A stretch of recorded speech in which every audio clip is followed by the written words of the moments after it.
How we doing, people? We're back in the house. Me and Lee Judges back on your screens again. We're going to talk Arsenal. We're going to talk transfers. We're going to talk tomorrow night's action back at the Emirates. Arsenal in pre-season action against by Leverkusen with Granit Xhaka returning. We're going to talk about what sort of atmosphere and reception he might receive. We're going to talk about a new squad number for one of our players, which could be very, very interesting. We're also going to talk about Arsenal transfer news as well. And we're going to ask you to put your questions in as well. So please make sure that you do that now. Before you do put your question in, make sure it's a Q at the start of it so that I know it's a question. If it's a super chat, which some of you throw in, which is great, then it goes to the front of the queue. And please do me a favor and like this video, please, and subscribe to this video, please. Please make sure you come follow myself as well. Football's 12th Man. Be back to action tonight, 8 p.m. this evening. I will have myself, Kenny Ken, Northside, and Alex from Fodder on Football on to talk all things Arsenal as well. Lee Judges, how are you, mate? I'm all good, but I need to address something. Like, Go on. Apparently, and it's been in the chat today, and I was picked up upon this when I was in America. When I say, I'm going to be honest, when I say that, I don't realise that I'm saying that. So that means when I say I'm going to be honest, it doesn't mean to say I'm lying about everything else, because that's what people presume, but it's not. It's just one of those sayings that I do, like I always say, do you know what I mean? Like, and things like that. Sometimes you just don't realise you're doing it. Yeah. And I don't realise that I'm doing it. Apparently, I say it a lot. If I'm going Everyone's got that though. Everyone does that. Like they say, I do it. I say things, and people are like, "Oh, you're always saying that," or you'd always you'd have a little saying. Everyone has it, mate. Yeah, it's just one of those things. So so when I say I'm going to be honest, it doesn't mean to say I'm lying about other things, So I'm going to be honest with you for the first time. I'm going to be honest with you. So I haven't been honest with you all fucking day, like, what I mean? So there you go. Crazy, innit? Crazy. Listen, big out to everybody that's in the chat. Make sure you've hit the like button. Make sure you're subscribed to the channel. Arsenal back in action tomorrow night, Lee. What are you expecting, bruv? That's a good question to ask, first of all. Yeah, this is what I'm not expecting as much from this game as I am on Sunday. I don't think we're going to see Xhaka and the likes of Rice. Might be at the end, like last 10, 15 minutes. But this for me now, these two games are going to show us where we are as far as like playing and everything like that. There was too much chopping and changing in the American tour, so I didn't really get too much from that. Really, the only thing I really got from it was that our youngsters are very, very good. And Wanyeri and Miles Skelly are ready to step up, and that's why they've been continued in the squad. I will say about Salah, I've got to say, big up to him. You know what I mean? Apparently, he played on Saturday after coming back from America. I don't know how he's done that with the jet lag and all that. Like, I'm still struggling now, like, you know what I mean? So I don't know how he's done that, but maybe because he's a lot younger than me and everything like that, maybe. But but I do expect to see roughly near enough the back four playing. I know we're not going to get Saliba playing, but I expect to see Saliba playing Sunday or some part in Sunday. But I do think now this is where we're getting to the nitty gritty. Was it 10 days, 11 days before the opening game against Wolves? So it'd be interesting, these two games. But these are the two games that I'm more excited about as far as where we are. Can I get excited? I know it's only friendlies, but the last couple of seasons has been building up. Do you remember we played in Emirates Cup? I can't remember who we played now, and we beat them 6-0. I can't remember, and you think, like, we are ready. Like, we was really, really looking good, and we went on and done really well. I don't think we're going to be quite ready yet because of the likes of Declan Rice, but I think it's interesting today what we're going to see with the team. I don't know how you feel about that, but I'm looking forward to seeing what midfield three is going to play, what he's going to do up front. It was Seville, 6-0. That was a bloody good result. Yeah. So it'll be interesting. And of course, for me, the biggest thing about this game is I'm looking forward to seeing Bayern Leverkusen, because I think they're a decent side, so it'd be a good match. And of course, the one and only Granit Xhaka coming back, I'm pretty sure he's going to get a fantastic reception. Yeah, listen, we'll talk about that in a minute. I think personally, this is the game that I'm looking at to think, right, we're coming up against proper opposition here. This isn't a Liverpool United like B team. This is actually a proper side that have won stuff, that have got a good manager, top manager, in fact, that are winning stuff at the moment, that have got across the line in a competitive league in the Bundesliga. Some people might laugh at that, but Bayern Munich are a good side. Dortmund's a good side. They've got ahead of both of those.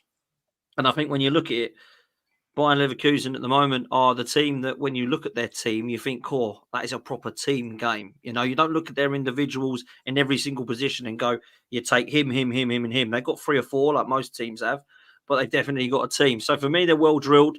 Tactically, they're very good. And I also think when it comes down to Arsenal, I'm actually interested to see who is going to feature in terms of the ones that haven't so already. Are we going to see Rice? Are we going to see Saka? Are we going to see Ramsdale and Raya? Are they going to play bit parts? Are they going to play at all? Is Calafiori going to make his debut, which I would really like to see happen? I think that's something that excites me. What's going to happen with Julian Timber? We saw him be rested for the last game. Is that going to stay and remain? What's going to happen in midfield? Like you say, is it going to be Partey or Jorginho? Is it going to be Rice that starts if he's fit? So I think there's a lot of question marks. And I think as well, what will be really key, we knew the kids were going to feature in the preseason first games in the States, right? Let's see how many of them feature now. Let's see if we actually continue to see 1 year, Lewis Skelly, those kind of kids, because I think that will show really Mikel Arteta will give them the confidence to say, right, yeah, you guys were fantastic, but now we've got these players back. But you two stay with us because we've been really impressed with you. And I'm talking about Lewis Skelly and Ethan Manieri because I think they could actually implement themselves into the squad now. And if we do integrate him into the squad, then that gives the players a hell of a lot of belief and confidence. Now, I think Manieri is definitely going to be implemented into that. I think he'll be integrated to 100%. Always believed that. But you're interested to see what he does with, of course, Lewis Skelly and where his future lies. But I wanted to ask you about Granit Xhaka because you did mention it there. He's going to come back. I don't think he's going to get anything but praise and a good reception, Lee. I don't know why anybody would boo Granit Xhaka or give him any grief, to be fair. Personally, I think it was the right decision to move him on. I think it was the wrong decision not to replace him. But I think it was the right decision for him to go. He's proven that because he's gone and won stuff, hasn't he, over at Bayer Leverkusen, right? So for him, it was the right move. I think for us, it was the right move to move on from Granit Xhaka. And I can understand why... You know, I'm not really for people booing players at all anyway, but I can understand why fans were disgruntled by what happened with that incident at Crystal Palace, which we won't ever forget, at the Emirates, where he threw the shirt and armband on the floor, walked off, basically said, I'm done with the club.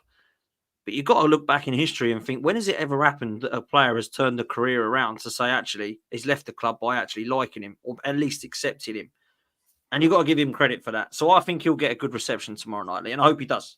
100%. I don't know any other player that's turned it around like that. At that brutal dislike and whatever. Like we've had, I remember going back in the day, and Paul Davis was booed a lot and then was loved. You know what I mean? But I've never seen it from Granit Xhaka. I've never seen anybody turn it around. And the last 2 seasons, he was fantastic and deserves everything that he gets. Like, you know, I felt that he had a good season the year before, but the last season that he played for us, he was brilliant.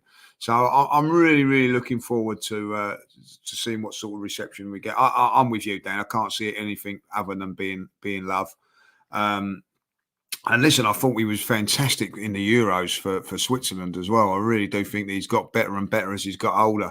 So I think it's going to be a really good fit for him tomorrow. I'm pretty sure everybody that I've spoken to said they're looking forward to seeing him. Like, do you know what I mean? And giving him the send off that he deserves or deserves.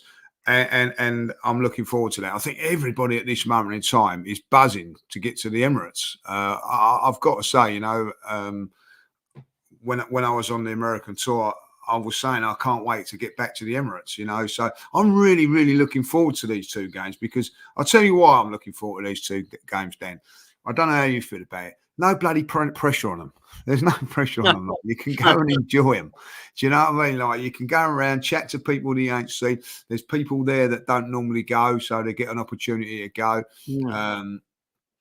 You know, I think your mum's saying all your family's going tomorrow, which is great. I love all that. That's what I like about the Emirates Cup, and also the League Cups when they happen, like you know. So I see Fergus is taking a mickey about the honest thing. See what I'm saying? Like, you know, I'm going to be honest. I'm going to be really honest.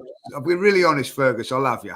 You want to say I'm going to be really honest? You know what I mean? Like That's what you got. I'll be really honest. I know what I mean. Like, know what I mean? Uh, Like, yeah, no, I'm with you there. I think the for it. family and friends thing is massive actually for the Emirates Cup and the games before that. I know this one's obviously the pre-season before that game. All my family are going, which is the first time ever that we're all going to the Emirates together. Obviously, my niece has never been to a game, but she's only 5, so she's never been there, so she's looking forward to it. Obviously, you know Mark really well. He gets to take both of his kids, all of his family. That's the first time that's happening. So those sort of things actually, they do matter massively. Do you know what I mean? They really do. And that for me is good. I think we will learn a lot from it. I think Granit Xhaka will definitely get a good reception. Although I have to be honest, Lee, you know my thoughts on Granit Xhaka. He had a fantastic last 18 months at the club. I really did. I really mean it when I say that. And they were fantastic. You know, he was consistent. He's one of the best players. I never looked at him the same after that Crystal Palace incident. I know, bless him, Kevin was exactly the same as me. Me and him just always talk about it all the time. I can't get over it. When you do that, I can't have finished with you. I don't want to be horrible with that because, like, for me, he did do well and he actually professional, gave 110%. But I've got no problem with people getting the ump when they come off the pitch. But when you do that and you throw the armband down and you take the T-shirt off, that really is a massive FU to the crowd. And you know what? I can totally appreciate that he was getting abuse, which was disgusting. I can totally appreciate that. But it weren't 60,000 people in the Emirates giving him that abuse. It was people online. So don't give a massive FU to the Emirates while you walk out of it. That was my biggest thing for me. Because I get it abuse on here, so do you, right? But I don't come on streams like this and everyone in the chat and go, big FU to everyone, do I? You just leave it and forget them because they're all idiots. So that was where I was at with Granit Xhaka, and I'll never really, I would say never forgive him for it because I don't hold grudges like that. I'm a grown man. But I never quite saw him in the same light. And fair play, he did a brilliant for us in the last 18 months. But we need to replace him and move on now. My biggest gripe was when Granit Xhaka went. We didn't actually replace him, Lee, did we? No. We kept El Neni, and we you know, just in case Jorginho and Partey were never replacements because they were sixes. We bought Rice to replace Xhaka, but we needed Rice on top of Xhaka or on top of a replacement for Xhaka. And I think now with Marino potentially coming in, we might do that. So that's what I'm expecting personally. But one thing that is new, Lee, is we've got a new squad number for one of our players. Zinchenko has been given the number 17 shirt, which is a rather strange situation. But, I mean, we'll share it on screen because I've brought it up. Obviously, Zinchenko was rumours that potentially he might be leaving the club, or certainly there was interest from Bayern Munich in the early transfer window days. But apparently he has stated that the number 17 is a very special number to him. It was the number that he wore as a young player, and he's always requested to wear the number 17 when playing for the country. With number 17 being free since Cedric has left, he's asked if he could change it, and he says thanks to everybody at the club. There he is, Zinchenko, the new number 17. Best number 17 to play at the club, Lee. Who do you reckon? I know who I'd go for, but who do you reckon? Oh, good question, Petit. Out of my mind, I think that he will always make that iconic. Listen, Zinchenko has got a role to play. I don't see him being regular. It depends what happens with Calafiori. I have to say that. It'd be interesting to see. I think he'll start tomorrow. I think that, this is an interesting season for Zinchenko because last season, Alexis as well. Oh, yeah, Sanchez played in there. I sort of associate Sanchez with the 7 as well. 7, yeah, same, yeah. Whereas Petit was 17 the whole way through. All the way through, like, you know what I mean? Yeah, so, Alex Song deserves a mention. He was quite good. Yeah, he had some good 17s. Yeah, but Sanchez, Nacho Monreal as well. I think Monreal started at number 17, then he took number 18, I think. But and then Cedric. Cedric. Has he got a club yet, Cedric? I don't think so, mate. No, but this is a big season for Zinchenko. I see him playing a lot in that low block games when we've got to break teams down and go into their lot. But I expect the big games to be, Man City away, Liverpool away, and at home, if you like, a little bit more of a solid left back. I think that be really interesting to see what's happening there. I think at the end of the day, let's see what Cedric does come after the preseason. Didn't have a preseason last season, so it'd be really interesting to see what happens. Given the number 17 shirt, it would mean that basically you say, Edu. Oh, yes, who can forget? Wow. Great shout. Oh, You know yes. what?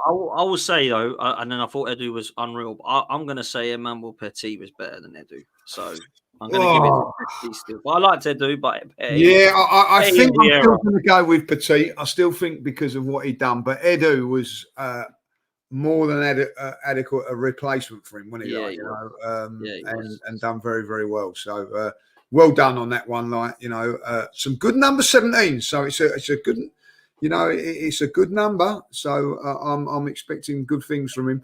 I don't think you should get too carried away with it all with this Zinchenko. I think it's really interesting where I look, California's got to have some sort of game somewhere along the line. I don't know if he'll start this game or not. Do you think he'll start the game? There, I'll ask you. Do you think he'll start? Yeah, I think he will. If I'm honest, And where? And where? because I don't know that Calafiori and Timber both will at left back. So I imagine it'll be Zinchenko. He started the Liverpool game, didn't he, and come off. So I imagine he'll do that again. I mean, it's going to be hard, isn't it? Ben White's there right back. You've got Gabriel. Saliba's back that people have forgotten about, but I don't think he'll start. So I imagine it'll be Timber and Saliba. Sorry, Timber and Gabriel. And then, maybe Zinchenko. Unless he wants to start Calafiori this time around, Lee. That's what he's got a decision to make. Well, yeah, this is what I might like. Put it in the chat. Let's have it in. What do you think the team? What would the team that you would play? Let's have it like. I'm gonna go with, and it's very interesting when you say this. Who are you going to go in goal? Because you've got the situation where Hines done well in the last couple of games, but Raya and Ramsdale are back now. So are they going to have one game each? If they are to have one game each, is it better for the one that's going to be starting to play the last game? There's a question for you. What's the back four? What's your midfield? And who are you playing up front? Okay. It's a good one because I don't know how fit these players are, but I'll go with it anyway. Seeing as they've all come back, it doesn't really matter what goalkeeper you play because they've had the most amount of time off. So I would probably go with David Raya in goal because it's Raya or Ramsdale for me. I'll go with Raya because I don't think Ramsdale's the number one. I would start Calafiori at left back because I think we've got to see him. And then potentially bring on Zinchenko. Ben White plays at right back. I will go with Timber and Gabriel as the two centre-halves. I would see Thomas Partey some more because a lot of people thought he had a bad pre-season over in the States. I think maybe he's just brushing off some cobwebs. Hopefully we'll get to see him more. I would actually start Ethan Nwaneri alongside Ødegaard and go in there with two, like an 8 and a 10 with Nwaneri and Ødegaard with Partey. And then what I would do is I'd have a front three of Martinelli. I want to see him starting. And I would play Kai Havertz up top with Gabriel Jesus wide right. That's what I would do. Interesting. I'm with you on there. I was thinking of playing Havertz in that midfield role, so that Jesus would go down the middle. But I've gone exactly what you've gone. Like Havertz up top, and Martinelli and Jesus. My midfield is definitely Partey. I think like people criticising Partey, but I don't think you realise how hot it was out there, humid and all that. So difficult for him there. But I think that he needs to continue to keep playing. So it'd be Partey, Ødegaard, and I'm going to go with Nwaneri as well. But I wouldn't be surprised if he went with Vieira in midfield, or he went with Havertz in midfield. If I'll be honest. One of them two, in there, and I'm gonna go with you on the back. I think at the end of the day, Zinchenko and Calafiori will have one half each in that game. Yeah, maybe one half each in that game, but be very interesting. But listen, we want to, he's been training, he's been over in America, he's going to have to get some sort of minutes. So I think that he could, if he don't start, he's definitely going to come on, and I think that's a good. Yeah. That's a strong team, Dan. It still is a strong team. The reason I've left Xhaka, Saliba, and Rice out is because I think if any three players deserve rest, it's them three. Like they played every game of last season for us, pretty much. They obviously got all the way to the Euros final, and I know people will say so did Raya, and Ramsdale, but one of them goalkeepers has got to play, and I just think you play the number one, and clearly it's Raya, right? So for me personally, that's what I would go with. Mikel Arteta probably won't. Mikel Arteta will probably play the best team, and then he'll take the ones off that he can do. The good thing is with a friendly league, you can make as many subs you want, can't you? Yeah. So if you want to go start with a brilliant side, see what you can do in the 45 and start taking them all off, then he might do that. But I'll be very surprised if he does that. I think it will be similar to what we've said, bar a couple maybe. Do you know what I mean? I'll be shocked. I'll be shocked if I see Xhaka, shocked if I see Rice, and shocked if I see Saliba. They might be on the bench, but I don't think they'll come on this game. Like, you know what I mean? Like they may just come back. They come back Sunday. So Sunday, they only had 4 days training. You know what I mean? Like, why risk them? You know what I mean? Like, just keep them going. Like, maybe they won't even start on Sunday as well. Like, you know what I mean? It may be that their first real start will be against Wolves. This is where it's going to be interesting how Mikel does this. I looked at it, like, you know, he sort of looked at he's rested Timber, he's sort of rested a couple of other guys. Actually said about Calafiori, saying, like, you know, he's not quite, we don't want to risk it like this moment in time. So I think that's pretty good. Like, you know, I've heard the rumor about Timber being injured, but listen, I think that I've said about this, he's going to have to be very, very careful with him going forward. Like, you know, I said all that, like, you know, let him do the training, let him just do that if he has to play one game or not. And it might be, you know, that he doesn't play in this game and you can play like, I know it's not ideal, but play Calafiori and Gabriel. Listen, he's played Kivia in there and Gabriel in the last game. So I think it can happen. But I think Timber will be all right. Like, you know, I mean, I just think it's precautionary. Like, you know, just don't rush him back. I think everybody's going on, oh, where's he going to play? Where and that. I think that Arteta is very, very cute in this as well. He knows that he's not going to be rushed into things and all that, like, you know. And I think that's the right thing to do. You know, these injuries. Look at Bellerin, was never the same when he came back from that injury, Dan. You know, so. You know, I'm just hoping that he does, and we don't rush him back, and just make it nice and easy for him. Listen, I hope so, and I think Timber's going to be used as a versatile player. I think they're going to wrap him up in cotton wool this season. I really do, and I think that's fine to do that. Honestly, I do. I honestly believe that's fine, and you know, I think Calafiori is going to be our left back. I think we're in a situation where we're going to need to allow for Timber to be that versatile player that comes in and does the business when we want them to. Listen, I wanted to bring up a couple of transfer rumours, Lee, before we do take some questions. Get your questions in the chat as well. I've starred around about 8 or 9 of them at the moment. So if you want to ask anything at all, then please make sure you put it in the chat. Make sure you put a Q so I know it's a question. I wanted to talk to you about a couple of things, Lee. Osimhen, the rumour won't go away. Gyökeres, a little bit quieter, but Osimhen at the moment, they're talking about him because he's been pretty much frozen out of Napoli. Antonio Conte is now the Napoli manager. He doesn't want him. He wants Lukaku, which to me is a massive downgrade on Osimhen, but, you know, so be it. He knows what he knows. Osimhen, they are saying, some rumours are suggesting that Chelsea are interested, but some are suggesting that Chelsea, the door is shut and that he's not really interested in playing for Chelsea. Maybe it's because they're not in the Champions League. Do you think that Arsenal could tempt Victor Osimhen to the club, and do you think that it'll be a good signing? Yeah, listen, I like him. I think his stock's gone down after a very, very poor African nations, didn't he? Had a poor time out there, like, you know, and since he come back, he's had a little injury setback and everything like that. But listen, the season before last, he was fantastic. I've got a little feeling that they're just keeping their powder dry. I think that they've got someone in mind, Dan. I really do. Whether it be our mate Victor or whatever. And I just think that the longer this goes on, maybe the fee will drop a little bit or something like that. I'm not so sure. But listen, he's a very, very good player. And it'd be interesting to see what happens there, like, you know. So, but these rumours of a striker are not going away. They're not going away, which is good. And I think that I think that maybe Edu and Arteta know who they want and they're playing a waiting game. That's what I think. You know what I mean? Like, I think they've earmarked who they want to get, but perhaps playing a waiting game. Osimhen would be a good one. And listen, if we're linked with Osimhen and it's not, it may be that that's what we're looking to do, so that it pushes the other one further. I don't know. Cat and mouse this bloody transfer window, isn't it?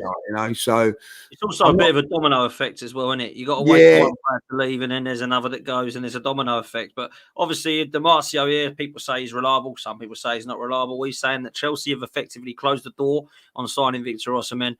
PSG remain the running to sign the player. He has actually agreed personal terms with PSG. They just can't agree a fee. And while Arsenal could also come back into play, Saudi Arabian clubs are not fully convincing Victor Osimhen on the project. So it looks like Arsenal could still be in the mix for this player, Lee. And look, I actually like him. I like him. Of course I do. He's scoring goals for Napoli. He's proving that he can score goals. I think he'd be a massive, massive upgrade on Eddie Nketiah, Havertz and Jesus. That's for sure. You've got to take a risk. You know, some people say, I'll just wait until Isak in the next summer. I don't want to wait for the next summer. I think you've just got to go and capitalise and try and maximise this transfer window, not the one in a few months' time. I'm not even thinking about January yet. I'm thinking about now. Who can we get in the door that can make us win? Because I'll tell you this now, Lee. If I said to you, right, do you think Arsenal could win this league? You'll say, yeah, they can do. If I said to you, do you think Arsenal could win the league more with Osimhen or more without him? You'd say more with him, wouldn't you? So we've got to go and do this. You know, we've got to go and get a striker. You know, listen, we're not being doom and gloom when we're saying this. We just, and listen, Arsenal will have a fantastic season, whether we sign a striker or not, because we've got a bloody good team. But we're looking at just to get over the line, to get over the line at City.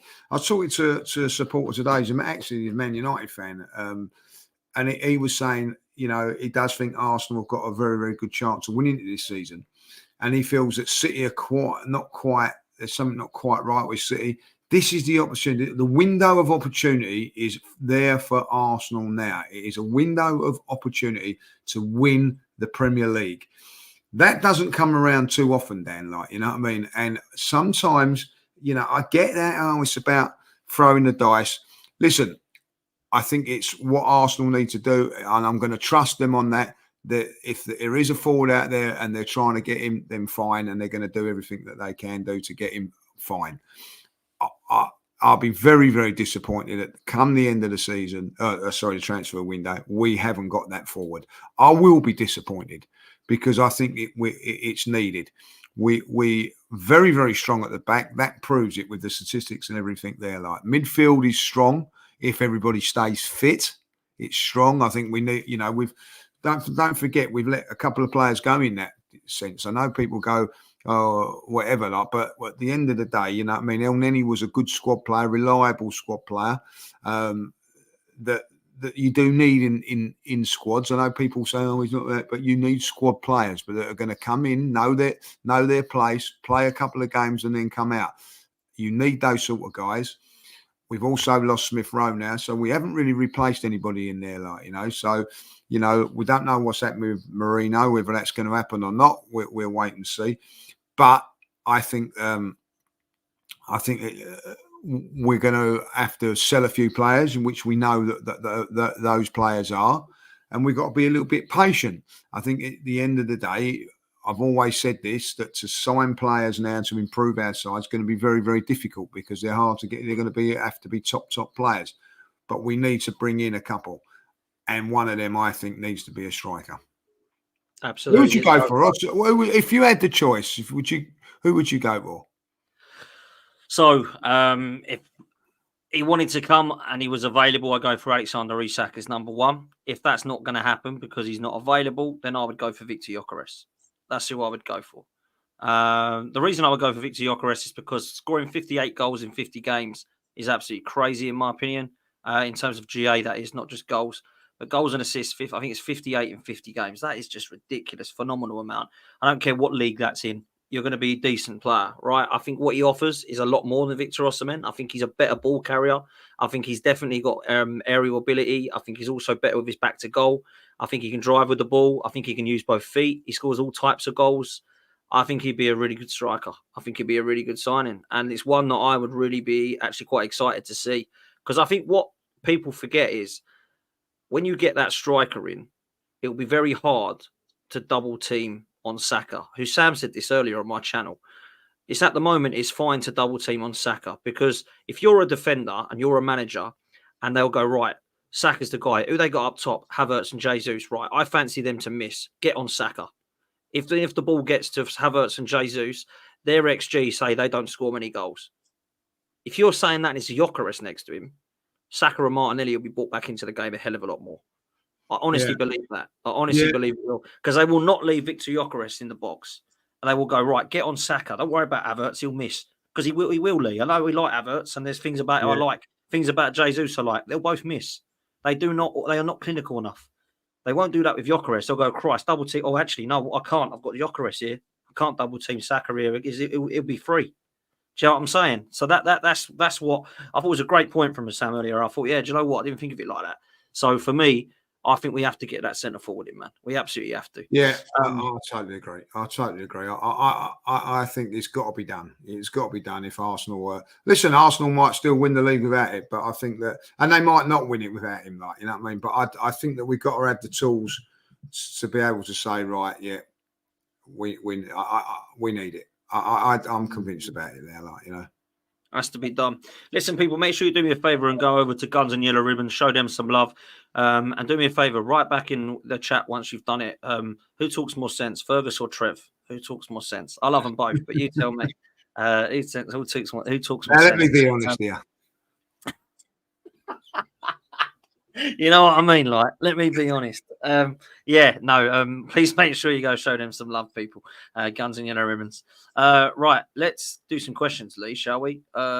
This one comes in from Akshat, who says, did you ever predict that we would have 6 great centre-backs in the team? Tears in my eyes. Do you know what? I read this and it did actually make me look back and think back to Stepanovs, Philippe Senderos, Mustafi, Sylvestre. Who else have we had? Andrew, Schillaci. Oh, my word. How many bad ones? Socrates, David Luiz. All these players we've had that you've had no faith in whatsoever. And now we've actually got Saliba, Gabriel, Tomiyasu, Ben White, Calafiori, who's now come in, Julian Timber. It's definitely an upgrade, Lee. That's for sure. 100%. And do you know what? All through my Arsenal life, we've always had decent central defenders. We're growing up like David O'Leary, Frank McClintock. I don't really remember Frank McClintock. Peter Simpson were 2 before. Then along come David O'Leary. Willie Young wasn't the greatest, but was solid enough. And then obviously the Adams, Bold, Keown era, Sol Campbell, Toure, unbelievable. Like meeting up with all of those players, and then people going mad over Koscielny.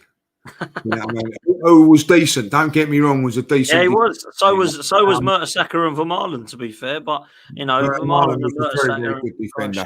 Mertesacker, you know what I mean? He was a Willie Young sort of type player, like, For me, then, I really like, sometimes you think, well, you've been blessed with all these central defenders, and all of a sudden, like, along come ordinary. But we've come back now. We've come back to the likes of Gabriel, the likes of Saliba, and they are different gravy.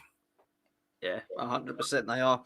Let's take this next one. It says, just in a rumour, Bayern Munich are willing to loan out Kingsley Coman. Would you take him? PSG are heaviest linked. If I was to take a winger from Bayern Munich, he'd be the third one I'd take. I'd take Sane first, Gnabry second, and Koeman third. And I like all three. I think all three of them are good. But that's for me. That's what I would do personally. So big up to you. This next one comes in from Ash. Big up to Ash. Says, are you worried that the season is just over a week away and there's still no striker? Whoever, or if we get anyone, they won't be starting the season. That is a good point, actually, the latter part. That if we do buy a striker, I still expect Havertz to start the first game of the season in the 9 league. 100%. 100%. And listen, it's not a bad... Let's not get over too bad about it. Like, I mean, when Havertz was up front, we scored our record away goals, 6 against West Ham, 6 against Sheffield United. We will still be okay. You know what I mean? Like, we're still a very, very good side with Havertz up front. But what we're saying is, when we're in the longer term thing of all that, like, I've got no problem. Listen, if we signed say we sign a centre forward. I believe when we go to Tottenham away and Manchester City away, that he'll be on the bench, whoever it is. It will be Havertz up front. But what it gives us is something off the bench that's something different. That's what we need. And then we'll start games. But, for me, we'll be playing. I think we've got Tottenham, and if I'm mistaken, we've got Tottenham on the 15th or something like that, and then Man City. The week before that is international break, and then the transfer window closes on the 31st. If I'm right and all that, so. If we'll have a striker in, I say we get that striker in, I still don't think he'll start those two games. I'll be very, very surprised. Havertz will start at the beginning of these games, but we want that player as an option. Imagine if you've got, we done really. I think that, listen, we played really well at Man City last season, and people say we didn't go for it. Now we had chances against Manchester City. We had three. Not decent chances, 3 half chances. Jesus had a couple. And do you remember when Martinelli went through and he done the wrong, or was it? No, it was Trossard that went through and done the wrong decision. So if you had someone there, and you can end up nicking that game 1-0, that's the title done, Agreed. So I think we need that guy. We need that guy in the ranks for those games. I'm not so worried about the first 3, if I'll be honest. Aston Villa's a tough game, but I'll be really honest. Havertz starts at this moment in time because he will miss chances, but what he will do is he will give us opportunities to for other players to score goals. Interesting. Let's bring this super chat in because Samuel knows you very well, apparently, Lee. Says he had the absolute pleasure of meeting and greeting you in LA outside the Sophie. Awesome guy. There we go. Thank you, Samuel. Well, what a great trip. What a great trip and what a great game that was. And what a stadium. But, listen, American fans are unbelievable. I've got to say that. Unbelievable. And you don't like there was a little thing where, and I get this, and we was talking about this, and there's a little bit more passion for the Arsenal over in the east side of it, like Philadelphia, New York, and all that, and a little bit of disrespect that was for the LA fans. Don't forget they're 8 hours behind us, 8 hours behind. You know what I mean? So they're getting up at silly o'clock to watch games of football, and also to get over to, a lot of those sort of things. It's a flight over to is a lot easier to get to the Emirates than the LA guys. You know what I mean? And so it's a different sort of thing. Big admiration for everybody, for every Arsenal fan that follows Arsenal from abroad, because I can tell you now, it ain't easy. It ain't, mate. It ain't. No. I had to get up for a couple of games. That was enough. Imagine doing that for every game. Every game. Imagine, you got to do that for every game, Right. And in midweek games as well, Champions League games, when they get up for them, they've got work and stuff. How do they do it, man? It's incredible. Incredible. Just think, when it's an 8 o'clock game and we've had a bad result, you go to bed at 10 o'clock. You might not sleep properly and all that. It's 12 o'clock out there for them. So they've got the whole afternoon, the whole evening. You know what I mean? I'm pretty sure if it was me, I'd be unbearable. I'll be struggling, mate. I'll be struggling. You know what I mean? So big up to him, man. Big up to him. This one comes in for you. Yeah. Someone comes in red smoke, says, Dan Lee, what positions do you feel Arteta needs to strengthen in? I honestly believe after Marino, who I do believe will come in, I think Eze and Gyökeres completes our squad. I've said that. I honestly believe that completes our squad, Lee. What about yourself, bro? Yeah, I 2 more players. Obviously, if we sell Nelson and Eddie, they need to be upgraded. So there's your 2. There's your 2. Nelson, if you're going to sell them, you've got to upgrade on them. You've got to, Nathan's selling them and then not upgrading them. So if they're about, then you're not going to get those players we've said. But if they're sold, they've got to be upgrades on them. So I do think that Arsenal still need to make 2 more signings after this if they let players go. That's my opinion. Yeah, I totally agree with you, mate. Reece and Eddie go. They need to be replacing, upgrading on. Jed says, do you think that Erdegaard should take the number 10 shirt or stick with the number 8? And is the number 10 curse real? I saw this yesterday, actually, that there was some kind of link with Erdegaard having the number 8 because that was Mikel Arteta's number and that he's going to stick with it and all this. And I don't know if he actually does want the number 10, but all the fans seem to want him to have the number 10. What do you make of it? Because, number 10 shirt for me is one of the heaviest shirts. I think Bergkamp, who I think is the greatest player to ever wear it. So what are you saying about this? Oh, look, listen, number 10 is a special number. It is a special number. Like, so's number 8 at Arsenal. You know what I mean? Had some legends wearing that. Listen, he wears 10 for his national side. He might be just happy wearing the 10 for his national side and everything like that.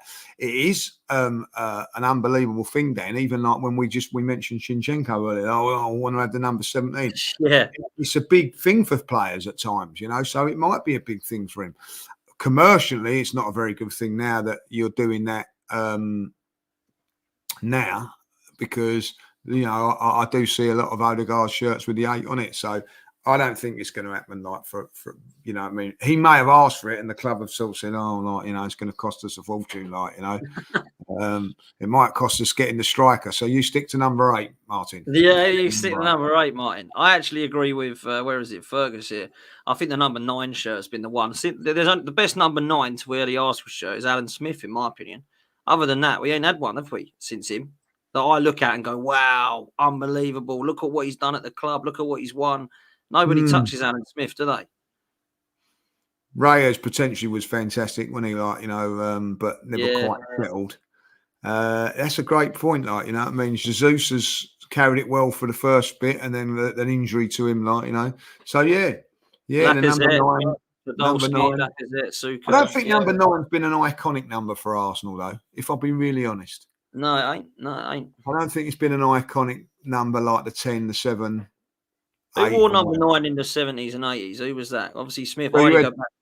So you had Frank Stapleton that wore it for a while. It got chopped and changed around for a little bit in the 80s.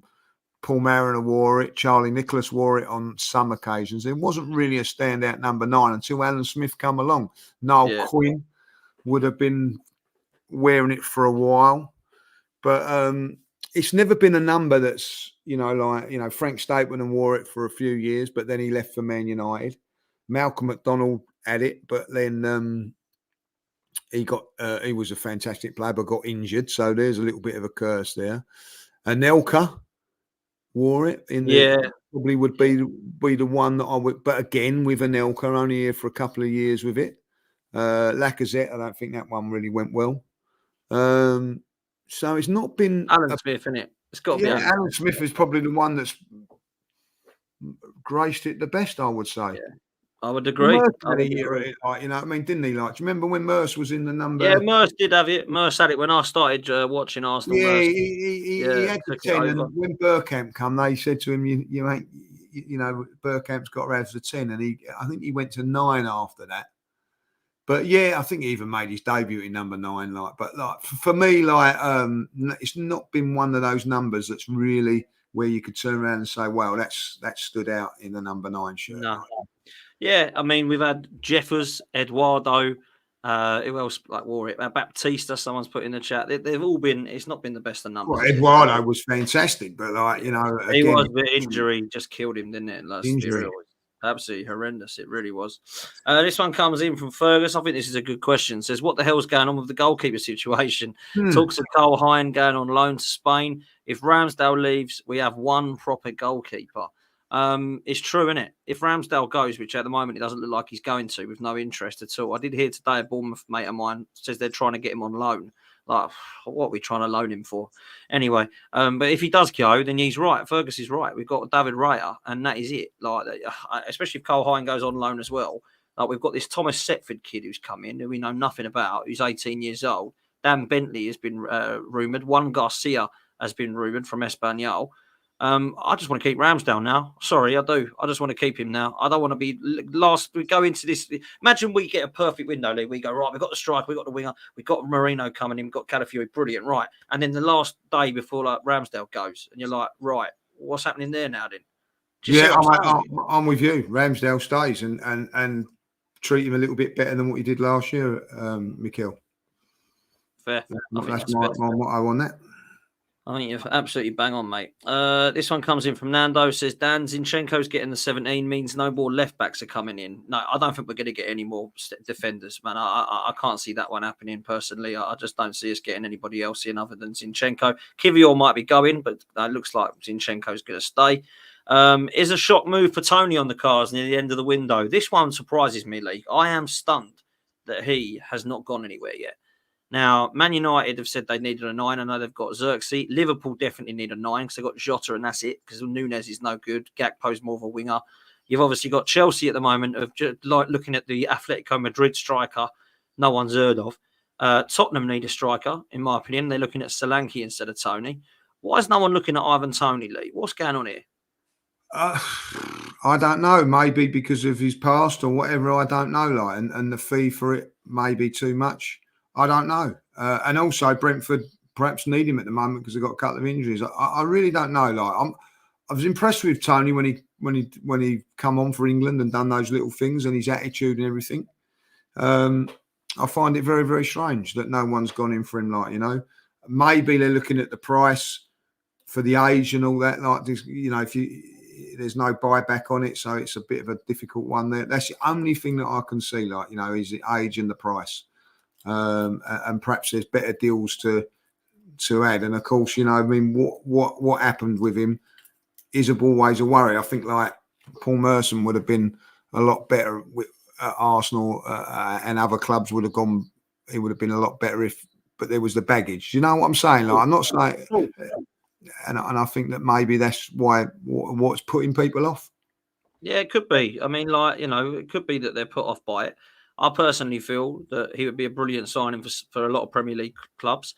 But for whatever reason, they're not going in for him, man. So we'll have to see. I expect he'll get a move. I just don't know whereabouts it will be. So we'll have to watch this space on this one. This one comes in, says, Osimhen or Gyökeres for you, Dan? And if not a striker, which wide forward would you accept? A Neto or someone else? I want Eze and Gyökeres, if I'm honest. I'd take Eze and Gyökeres ahead of Neto and Osimhen because I feel personally, as much as I rate all 4 of them players, Gyökeres has not had one injury in his whole career. Osimhen has. Neto is injury prone. Eze, not so much. I know he has been injured before, but not as bad as what people make out. And Eze can cover a hell of a lot more positions. You know, he can cover Ødegaard, he can cover the left 8 position, he can cover right and left wing. So for me, that completes our squad, Eze and Gyökeres. I really believe that. So that's what I would go with. This next one comes in from Mark. Let you take this one, Lee. He says, do you think that Ramsdale should play in one of the preseason games? Surely he deserves some minutes now after sitting patiently on the bench last season. If he plays well, it might generate some interest. What do you make? I know we've just... that's a great point. I think I think that he may start in this first one and Raya starts in the second one or vice versa. It definitely have some sort of minutes in these games, and I think maybe it'd be this one on Wednesday. And that's a good point. You know, put him in the shop window. Yeah, if he's for sale, then, you know, we've got to put him in the shop window because at the moment there's no interest, it seems. From Schooner says, don't you guys think we need a game-changing attacker more on a clinical striker? Even Haaland would miss so many of the low-quality chances we created last year. I don't care what sort of type of striker we get. We need something a bit different that Leah said before, and I appreciate that. I need a killer in the box. I don't care what else they bring, but I need someone who's goal. When it gets to him, goal, you know. And that's what I want to be seeing at Arsenal for me personally. Something different to what we've got. Yeah, 100%, man. 100%. Last couple of questions here from Nando the Gunner. I'll read them both together. It says, Dan, if you could, would you have Marino, Ruiz, Eze, or Gibbs, White, Neto, and Victor Gyökeres? Would that all be all we need? And then add Isak next season? Cool, that'd be a dream. I'd take out of those options, I'd take Gibbs White, Neto, and Victor Gyökeres because you get your midfielder, your winger, and your striker. Whereas the others are 2 midfielders and an attacking midfielder. Yeah, I'm a big Gibbs White fan, by the way. I like him. Yeah, I do. I really do. I absolutely believe it. And he says, Dan and Lee, I'd love Isak, but I think getting Gyökeres this year is more important. Thoughts on that? Listen, I don't think Isak's available, Lee, is he? I think we all want him, but he's not available, is he? Do you know what I mean? And he's not available. And what we're reading in the rumours is that there's a bit of friction between Arsenal and Newcastle. So it ain't going to happen. It ain't going to happen. It ain't going to happen. Last question of the day is your thoughts on Julian Alvarez leaving Manchester City? Looks like he's going to Atletico Madrid for over £80 million, Lee. Do you think they'll replace him now or not? Because Well, they will do. But I wasn't a great fan of his anyway. You know, Was you not?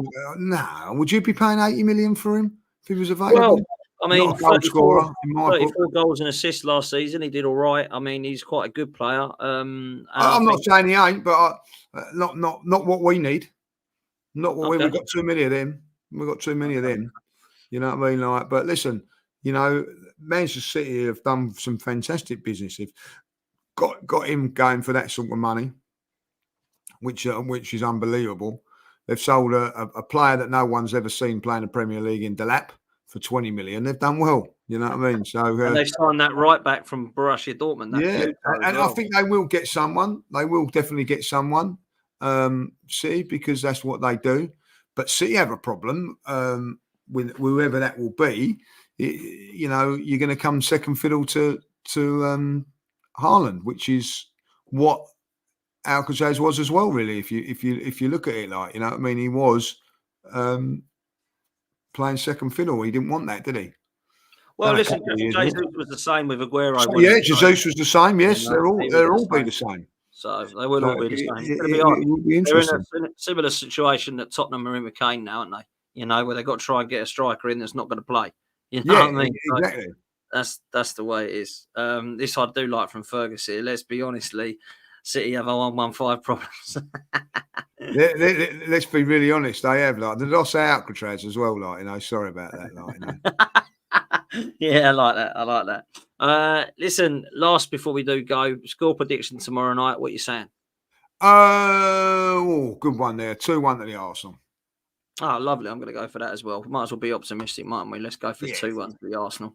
Brilliant stuff, mate. Listen, thank you all so much for your questions. Thank you all so much for being here. Make sure you do me a favour and hit the like button. Make sure you hit subscribe button as well. We're going up to 40k as the next target. Please show me some love over at Football's 12th Man. I'm on the road to 30k and I'm on tonight at 8 p.m. So please make sure you come over and show some love there. And Lee, I'll let you say the last word, mate. And see you soon. Yeah, big up to Guns and Yellow Ribbons and Fergus. If I'm honest, you know, they're good guys. So give them a go. Listen. Enjoy the game tomorrow. We're back at the Emirates. If you do bump into me and Dan, please come and say hello. We love all the support that you give us and all that. Like, enjoy the game tomorrow. Come on, you Gunners.